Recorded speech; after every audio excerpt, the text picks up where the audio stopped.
Napa-stare down na lang si Mark Nonoy sa referee. Sobrang lakas ng NLEX sa conference na ito. Tinambakan lang ang Terra Firma kahit off night ni Robert Bolick. Anyari sa Terra Firma Jeep, sunod-sunod na ang talo. NLEX Road Warriors kontra sa Terra Firma Jeep. Isa nga sa pinakamainit na kupunan ngayong conference ang NLEX. Nakasalukuyang pangalawa sa standings. Meron nga silang 4-game winning streak at isa lang nga ang kanilang talo sa kanilang 5 laro. Habang ang mga kalaban naman nga nila na Terra Firma ay kabaliktaran kung saan kasalukuyan silang panghuli sa standings sa kanilang record na 1 win at 5 losses. Gaya ng inaasahan ay maagang umarangkada ang opensa ng NLEX sa pagsisimula ng first quarter. Naging mainit nga kagad sa opensa itong kanilang big man si Brandon Ramirez na kumana agad ng 8 points sa early minutes. Nagkaroon nga agad ng double digit lead ang Road Warriors sa halfway mark. Hirap nga makahanap ng basket ang Terra Firma sa quarter na ito kung saan tumuloy-tuloy naman nga ang mainit na opensa ng NLEX sa late minutes. Tuloy din nga paglaki ng kanilang kalamangan. Umaabot na sa mahigit 20 points ang lamang ng Road Warriors with under 4 minutes.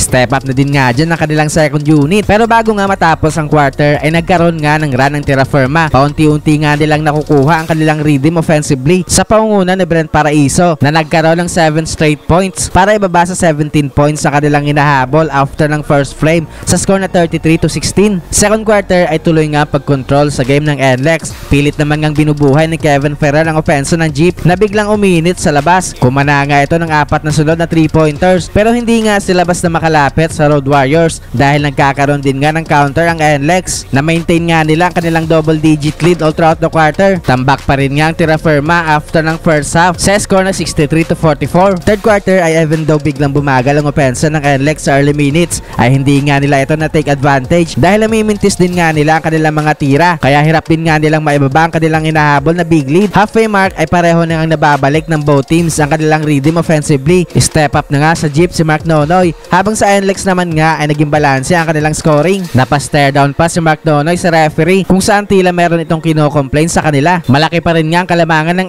NLEX after ng third frame sa score na 87-70. Partida struggle pa sa game na ito si Robert Bolick na meron lamang 3 points so far sa kanyang 1 out of 7 shooting sa field. Fourth quarter ay tuloy nga pag-control sa laro ng NLEX na maintain nga nila ang kanilang malaking kalamangan this quarter kung saan hindi na nga nagkaroon pa ng big time run Terra Firma para makabalik sila sa game na ito. Kaya sa uli nga ay panalo ang NLEX Road Warriors para sa kanilang 5 straight wins this conference. Mananatili nga silang pangalawa sa standings.